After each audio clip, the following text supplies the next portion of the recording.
আজকে গুদা মাছের সালন আনদিমু।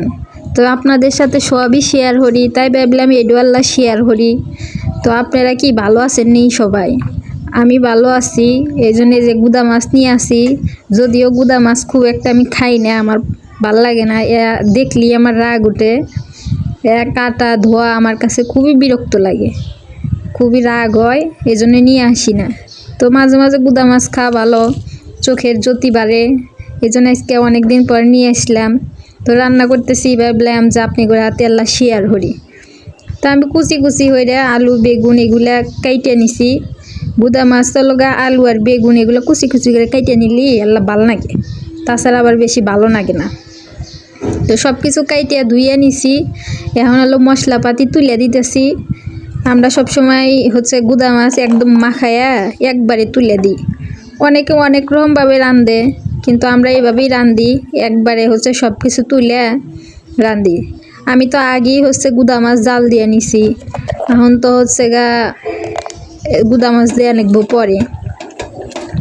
তো ময় মশলা সব কিছু দিয়ে দিয়া সুন্দরভাবে একবারে কষাইয়া মাইখে মশলা টশলা দিয়ে একবারে পানি দিয়া তুলে দিছিলাম, অনেকখানি পানি দিয়া। তারপরে যে পানি শুকিয়ে আইছে, তার মধ্যে আল্লাহ ধনিয়া পাতা দিলাম স্বাদ হওয়ার জন্যে। ধনিয়া পাতা দিলে আল্লাহ স্বাদটাও বেশি লাগে। তো ধনিয়া পাতাটা আল্লাহ কিছুক্ষণ সিদ্ধ করে নিব। সিদ্ধটাও হইলে, যেহেতু মাছ গুদা মাছ আমি আগেই জাল দিছি, তাহলে গুদা মাছ পরে দেওয়াই ভালো। যদি আগেই দিই তাহলে তো একবারে গেলে যাবো, খুঁজেই পাওয়া যাবো না, এবি গুদা গুদা মাছ। আর যদি খুঁজে না পাওয়া যায় তাহলে আর কি হইলো। তবে গুদা মাছের থেকে কিন্তু সালনটাই বেশি স্বাদ লাগে, এই জন্যই মানুষ সবাই খায়। তো এই যে গুদা মাছ এখন দিয়ে দিম, গুদা মাছ এখন সবগুলো দিয়ে এলা কিছুক্ষণ ঢেকে। গুদা মাছের কিন্তু একবারে জোল রাখে কম, তা আমি কিন্তু একবারে জোল শুকিয়ে হেলে দিমু, খুবই কম রাখমু জোল।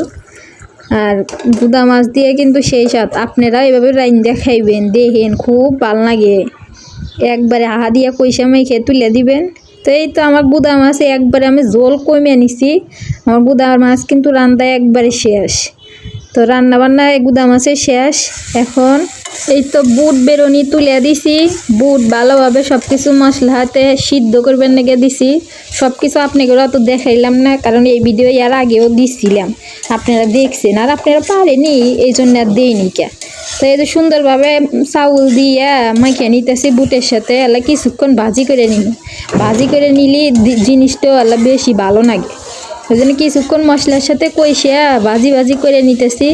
তারপরে এই তো পানি দিয়ে ঢাকা দিমু, তারপরে ঢাকনা তুলে এই তো পানি শুকিয়ে গেছে। এখন কিন্তু আমার বুট বেরোনি প্রায় হয়ে গেছে এল্লা পানি আছে, তো ওই পানিটা এখন ধীরে ধীরেই শুকিয়ে যাবো তো এই যে পানিটুকু শুকিয়ে নিয়ে একবারে এখন নামায়া ফেলবো। আজকের ভিডিও এতটুকুই ছিল, তো আপনাদের সাথে শেয়ার করলাম। জানি না আপনাদের কাছে কেমন লাগছে, ভালো হলে অবশ্যই কমেন্ট করবেন, শেয়ার করবেন, আর আমার পাশে থাকবেন। আল্লাহ হাফেজ।